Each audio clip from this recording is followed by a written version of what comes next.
Shelly Loves Books. Welcome back to my channel. Today, this is the 5th installment of the Shadowhunters reading vlog. I will leave the links to the other videos in this series in the description box below, so go ahead and check those out if you like. Trigger warning, not trigger warning. Also be forewarned that there are spoilers in these videos. So if you have not read these books, I would probably wait until you have and then come back and I would love to hear your thoughts. In this vlog, I will be covering the Red Scrolls of Magic, which is actually the first book in a spin-off series called the Eldest Curses that are still being published. This series follows Magnus Bane and Alec Lightwood while they are on vacation, which ends up getting interrupted because Magnus does not have any memory of starting a cult. So they have to solve what's going on before they can enjoy their vacation. I panicked for a minute because I thought that this book was the one that you were supposed to read next because it takes place after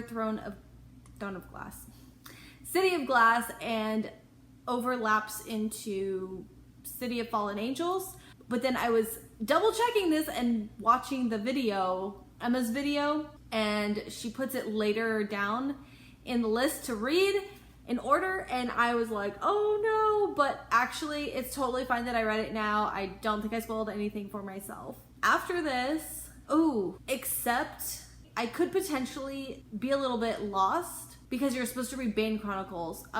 Anyways, whatever, it's done because at this point I have already read it. I haven't started the other two books, but also in this vlog, I will be covering the Bane Chronicles.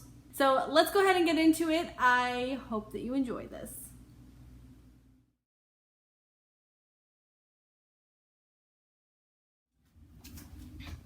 Oh my goodness, things got, Magnic and Alec just like got super heated. They decided to go back to their hotel and they were like ripping each other's clothes off.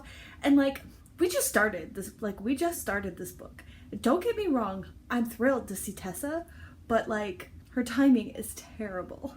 Tessa just revealed that this demon group called Crimson something that their leader has just returned, and all they have is like this terrible painting or drawing, and it's Magnus. And so Magnus is like, what? I would not have done that. Like, I make fun of those people. Like, why would I start a group like that?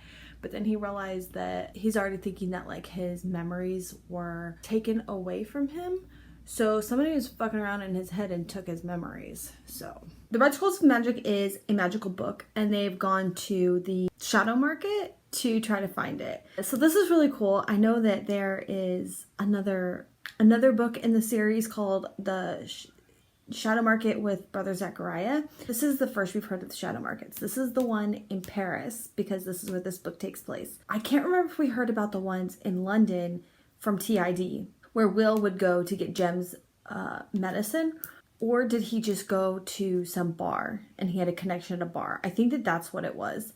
Either way, so this is really cool. We get some insight into what the shadow markets are, and they sell like, they got a lot of shady shit going on there. So that's really cool. But also I had to mention that I really like Alec in this. Like I love his mind. I like getting inside of Alec's head, and I like when he called his family and he's like, so like, how do you give the signal like when you want something to go further? But he was like too shy to say it, which is understandable, but the whole conversation with his family, that was really cute. So Jace took it as totally different signals, like signals for like hunting or something. He did not know that what he was talking about. I want to see Alec in that tux. I want to see both of them. Like, it's gonna be so cute, and it's so cool that they are on the Orient Express. I wasn't filming that whole thing. How annoying. So I'm not quite halfway through. I'm on part 4 of 9, chapter 12. Oh yeah, so they traveled on the train to Venice. I picked up on something. Somebody said they think they have whereabouts on the leader of the group, and he's going from Paris. He's in Paris now, and he's going to Venice. They hadn't decided that they were going to Venice yet at that point. But anyways, I just wanted to drop in and point out that I really like that we get to meet some of Magnus's old friends and acquaintances, and we're getting some stories or hinting at certain stories of his past. It did make me kind of worry or wonder if maybe I should have read Bane Chronicles before this book, but I think I'm gonna be okay because even with like the Shadowhunter lore, we are kind of backtracking, kind of like informational in case people either forgot or it's been a long time or maybe don't have any prior knowledge of the Shadowhunter world, if they hadn't read, if this is going to be the first book that they read and all the Shadowhunter Chronicles. So there's a little bit of backtracking for the foundations of the world and rules and stuff, so I think it may be fine. If anything else, I'll just be able to make some connections, because honestly this can't really be helped anyways, because this is the only audiobook I have and I want to listen to it while I really got to get my house. Quarantine is like messing with me and I haven't been able to do anything productive. So today's been like a really good day finally to be productive on the house front. So there's that. And then, oh yeah, so we're talking more about the Crimson cult. I said it was a demon group, but it's actually a demon worshipping cult. And they said that it's set up to worship Asmodeus, which is Magnus's dad. We're talking to some woman right now that said that she had killed for the cult. She had done terrible things she basically worshipped Magnus and done terrible things in his name for her beliefs, or for the group's beliefs. And I'm like, ugh, that is heavy. That's some heavy shit. But this is so cool. Like, I didn't even think about like demony cults, and it would make sense that, I mean, there's a lot of freaking demons in this world. We're getting a ton more insight in demons and warlocks and all that stuff. Like, I'm really, really liking this book. Goodness, they get all kinds of sexy scenes in this book. Oh gosh, I am like so tired. So I'm almost finished with this book. I thought it was really good. We're just wrapping it up. We've already defeated the bad guy.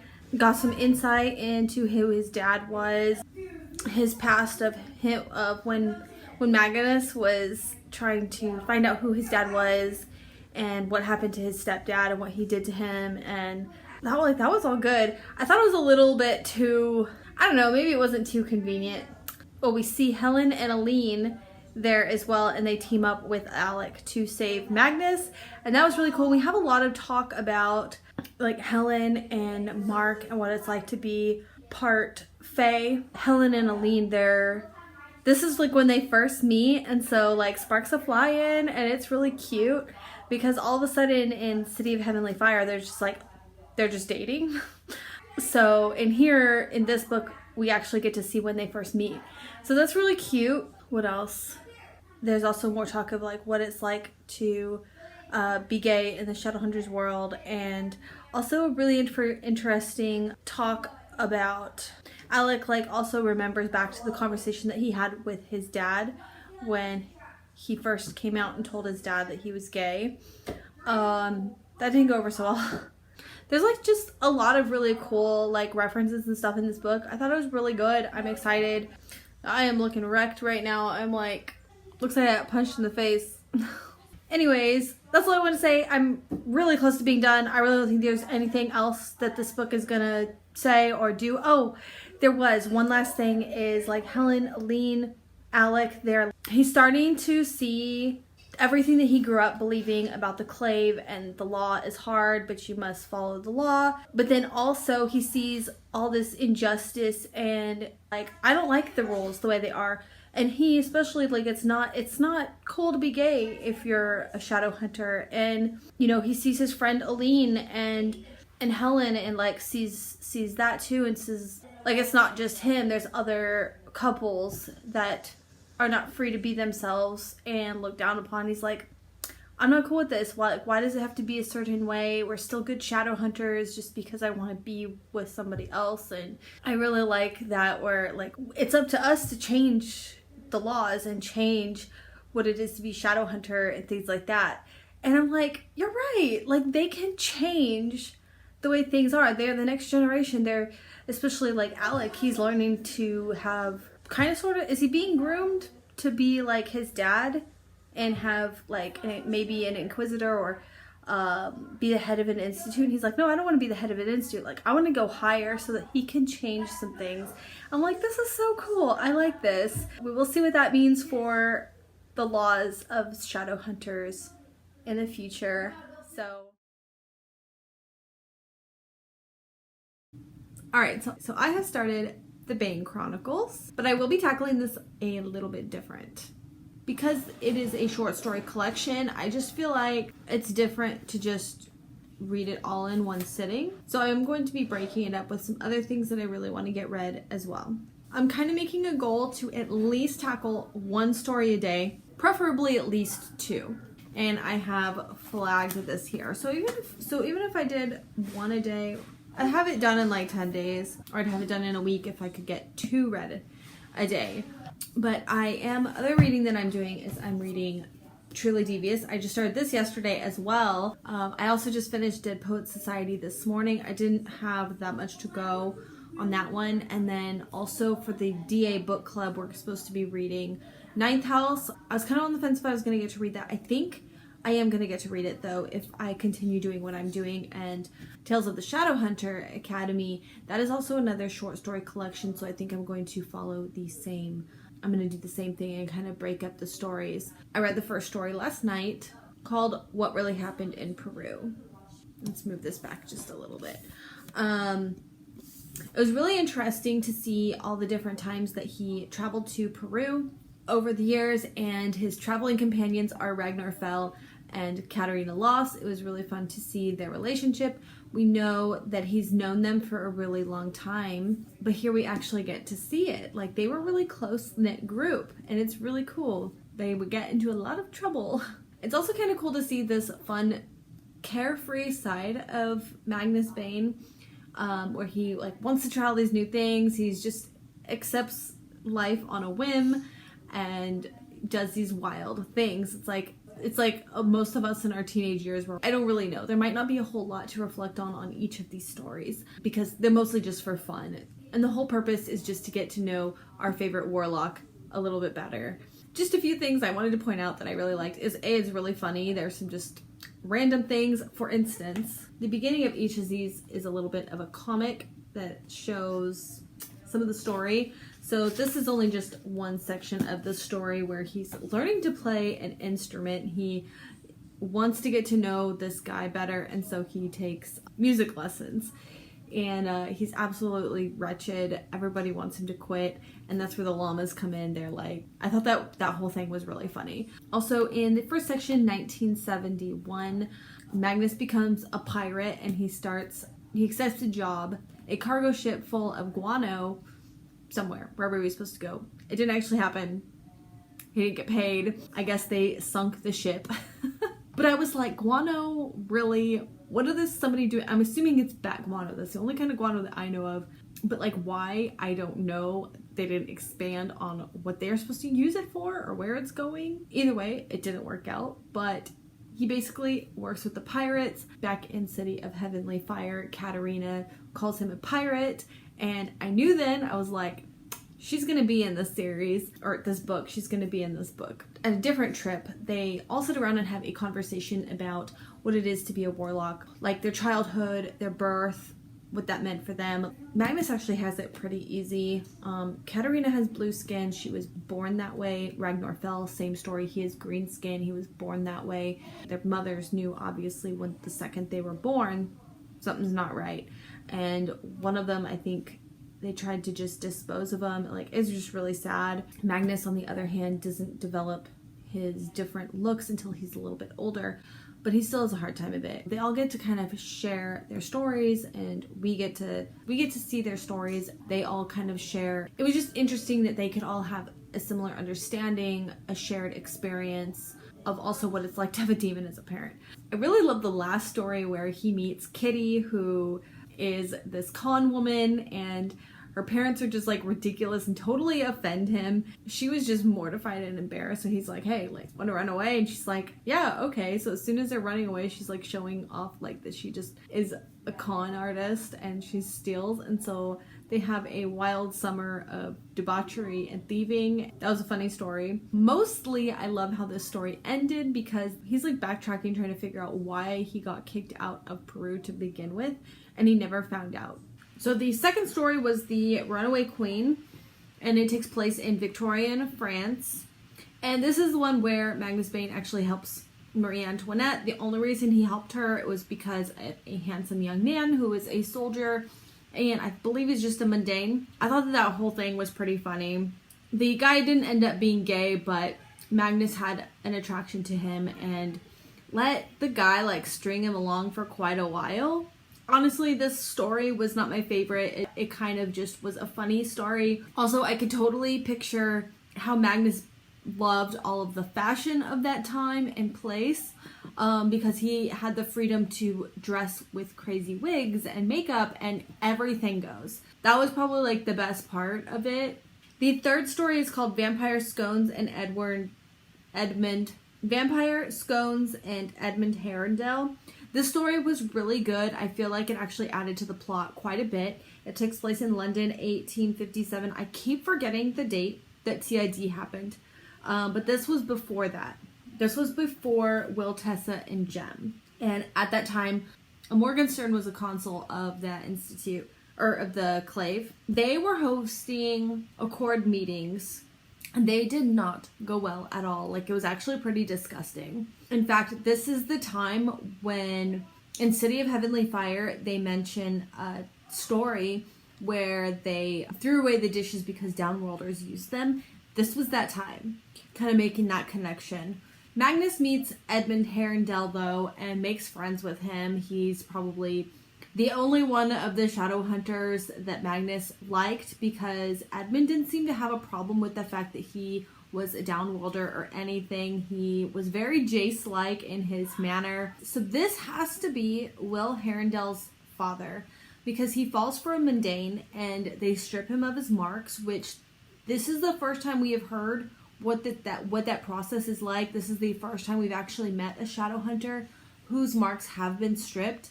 We've only heard that that's a practice that they do. So this is apparently, we learned that this is a very painful process. Edmund ultimately decided to give up being a Shadowhunter for a mundane. We know that that happened to Will's father. So I thought that was really interesting. We get a lot in this story. Also in this story, Magnus meets Camille and De Quincey for the first time, and they like right off the bat start flirting. At this time, they don't get together because Camille was with De Quincey. They basically promised that we have eternity. One of these days I might always be with De Quincey, maybe sometime in the future. And then of course we find out, well, we know that they did have a thing going on. Also, he gives her a parting gift to remember him by, and it's a necklace with a red jewel in it, and it's supposed to protect her against demons. We find out that Isabel's necklace actually does something when it's around demons. That was the first I've ever heard of her necklace doing that in City of Heavenly Fire. Is it the same necklace? That would be interesting how it went from Magnus to Camille to Isabel. Maybe we'll find out.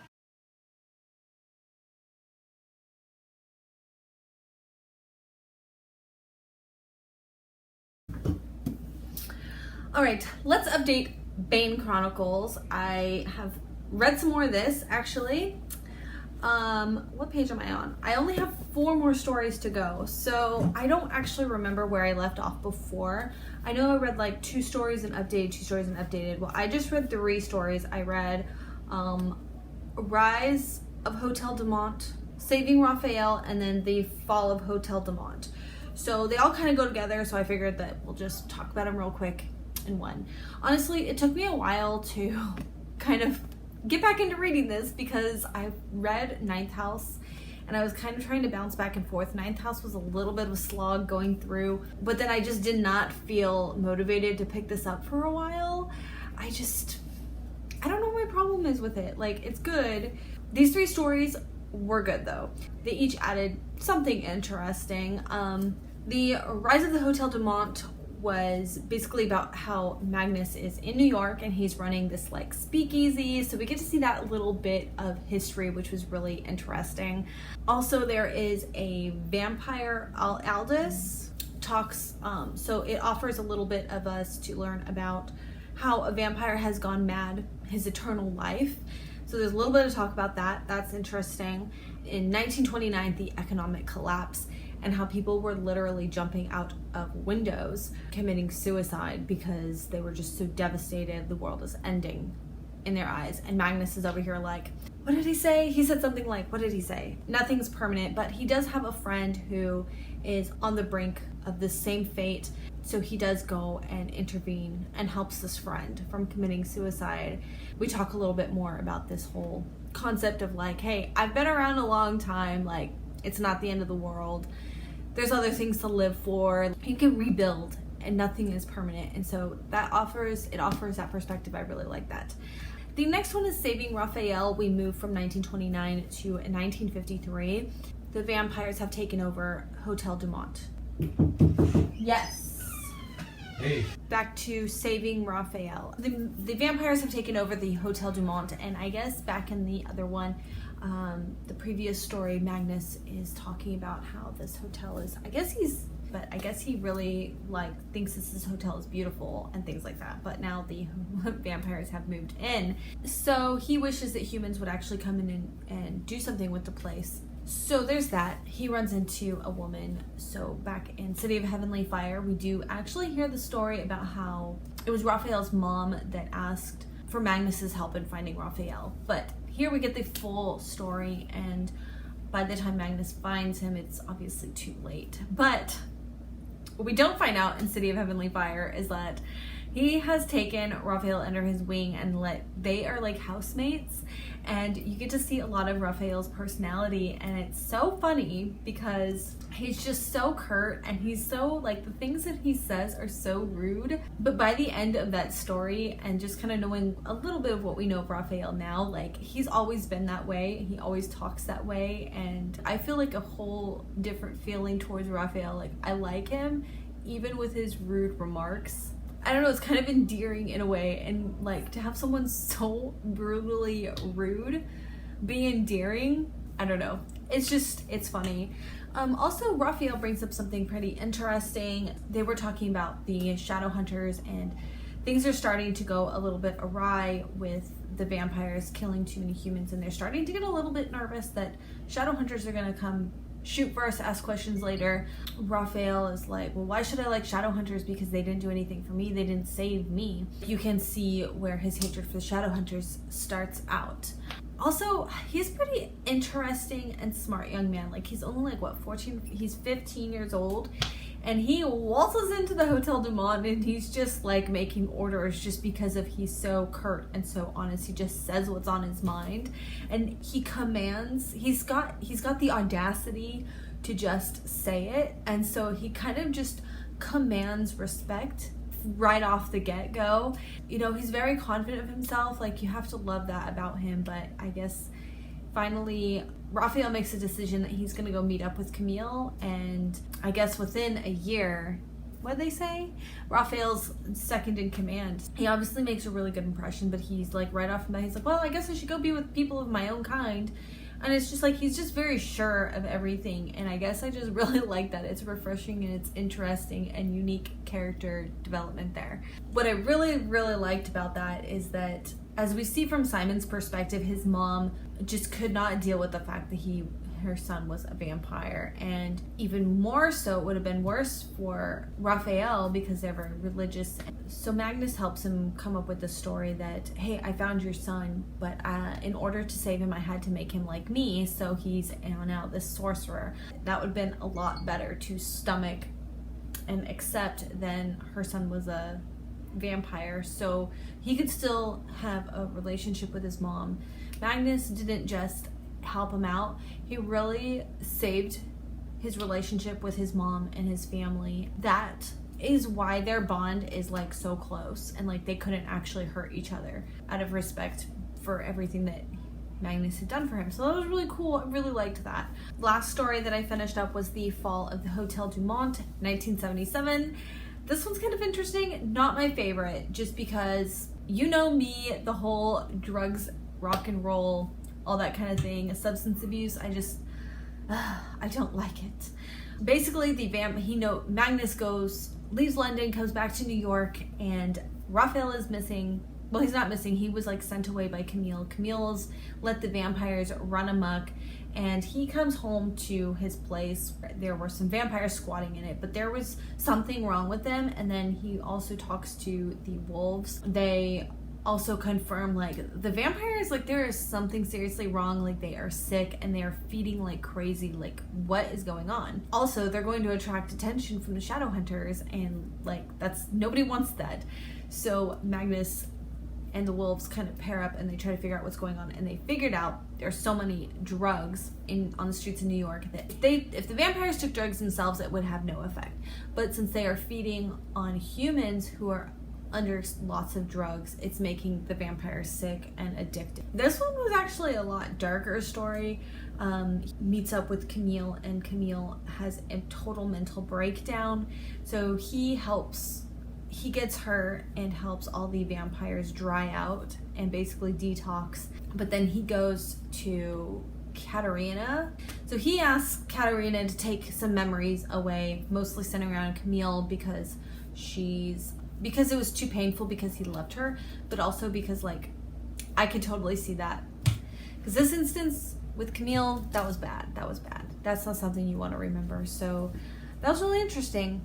I guess we'll find out, but what was it? City of Lost Souls? No, it was the one before that. City. That's when it's been years since Magnus has seen Camille. But technically, I think he had all of those memories in between taken away from him. So he didn't remember in the 70s seeing her. But it was still a good story, so that's all. Now I just have 4 more stories to go. I have also... Oh, where's my book? Oh, it's right here. I am already getting excited to read.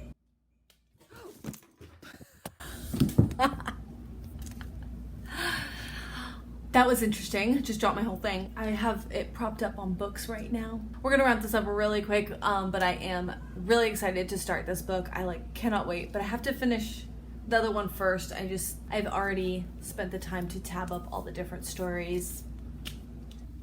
All right, I'm super excited. I have finished Bane Chronicles. So I'm here to update the last 4 stories, 8 through 11. I think I mentioned this in my June wrap-up vlog. I just really struggled to get through this novella. Honestly, I really think it was just me. I was just antsy anyways. I was just being weird and antsy anyways, but I was feeling like it was really hard to get motivated to read this book. I think I was being a little too unfair on the book. Went to buy the Shadowhunter, who has everything. This fast forwards to... Up until this point, we have been focusing on Magnus's past before he gets in with the New York crowd from the Mortal Instruments. It's a little after they first start dating, and Alec has been spending a lot of time at Magnus's house, so he does comment on how he's really enjoying sharing his place with Alec and his presence there. He went and bought a coffee pot for Alec so that he could feel like he's home, and I'm like, oh, that's so cute.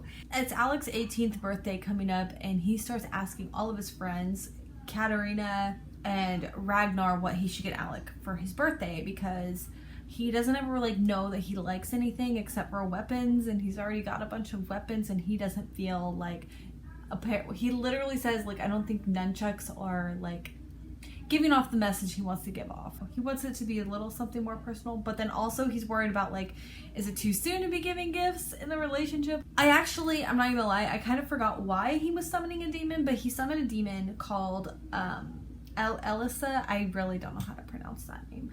But this was a demon that was the same demon that he ended up summoning back in TID to help Will Herondel regarding his curse. They have a really silly conversation about curses and this demon. I remember in TID they were talking about how sometimes demons talk a big game, they might not even curse him, or maybe it was he was too weak to even really put a curse on him. But so this one, he's actually oh, you don't even remember me? We met back in the day in London, and you were off about some curse, and he's joking around about fake curses. So I thought that was pretty funny. And then we also kind of look at Alec and see how he's kind of struggling with himself about being gay. He hasn't told his friends or his family yet, and also being seen with another man, and that people assuming that they are together he's kind of struggling with that. Of course, Raphael starts picking on him because he can see that he can obviously like see that it's a thing. So Magnus kind of stands up for him and is like, you don't say anything, basically. And that's really nice of Raphael to just kind of let it go. And he's like, honestly, like, I don't even care. But you know, I thought it needs to come out on Alec's own time and not when other people call him out in front of other people. It's very unsettling for Alec, like he's just not ready yet. We got a little look at that in their dating relationship, so I thought that was really cool. And then the best part of this story is when Isabel shows up at Magnus's house. And they have a really sweet conversation. Izzy's just kind of little sister check-in and just making sure that Magnus actually cares about his brother, her brother. And she points out that she knows Alec hasn't officially come out to her, but she already knows. Most importantly, she doesn't care. The best part about this story is that we learn about where her necklace came from. He got the necklace and he gave it to Camille. And it's like for protection or something like that. It's supposed to like forewarn her of danger. So how did it go from Camille to Isabel? Like that's a pretty big jump. So I guess when Magnus and Camille broke up, he somehow got the necklace back. So then he gave it to one of the Shadowhunter friends. Back in the day, he was pretty close to an Anna Lightwood. So I guess he gave it to Anna Lightwood, and therefore it got passed down into the Lightwood women. Really, really cool backstory of this special necklace. And then there was some mention of the mermaid community, which I don't know if we're going to learn more about that in the coming books. The next story is story number 9, The Last Stand of the New York Institute. We have 2 different timelines. We have 1989, which the most important thing about this story was the start of the circle. And I think this is just kind of when they started coming up and started causing a problem. And I know Magnus goes to pick up Katerina at the clinic she was working at. It's an AIDS clinic, and so they start having a conversation about some Shadowhunter kids that are just causing trouble. But it turns out it's the start of the circle. So I thought that was really interesting. This is the first that Magnus actually meets Valentine, Stephen Herondale, Michael Wayland, and Lucian. And we also note that the Whitelaws are running the Institute during this time. We honestly, at this point in all these books, haven't really heard about the Whitelaws, so it's not really important, I think. A wolf comes and begs Magnus for help because the Circle is falsely accusing them of breaking the Accords, so has his friends captured. So he gets Magnus to help with that. And also, this is before Luke got turned into a wolf. So before the uprising. And then we jumped to 1993.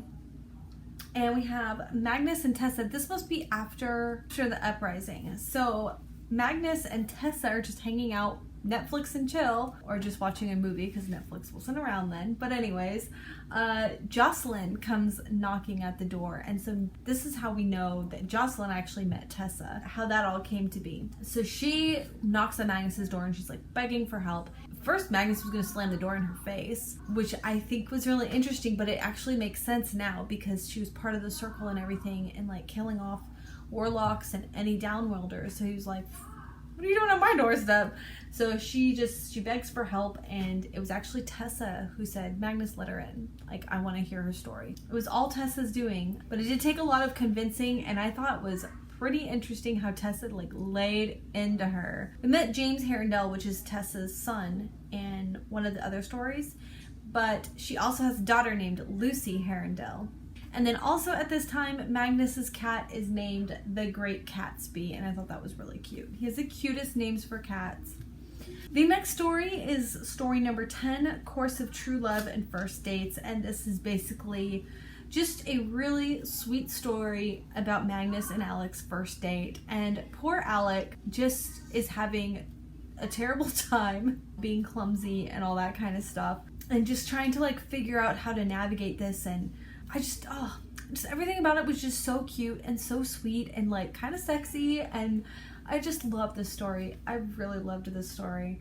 And then the last and final story was basically the voicemail of Magnus Bane, and all it is just all the messages that came through on his cell phone basically the first day of City of Heavenly Fire.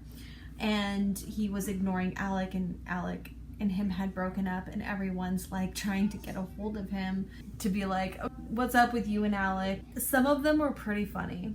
But I think the thing that it almost brought, like literally almost brought me to tears, was at the very end. It was like a message saying like, these are all the things that we can retrieve from your phone and fire. Like he was very upset about the whole Alec thing and just tried to blow up his phone. So even knowing what happens in their relationship after that, it still like nearly brought me to tears. So I thought that was really sad. Okay, but that ends that. So what I'm thinking, I'm gonna end this vlog here. The next vlog is going to have Tales of the Shadowhunter Academy, because I feel like this vlog is going to be too long with all the like updates. So I think it's a good stopping point. And also I'm kind of like reading a bunch of other stuff. So yeah, we're going to call it good. I also haven't finished editing City of Heavenly Fire yet. I don't know what I'm doing with that, honestly. Like I'm afraid to look at it because I feel like it's all going to be just too much of a mess. I will leave links to all the other videos in this Shadowhunter series in the description box below. If you like this video, go ahead and leave me a thumbs up, and you can hit subscribe if you care to do so. If you want to hit the bell, you can get notifications when I post new videos. Thanks for watching. Bye!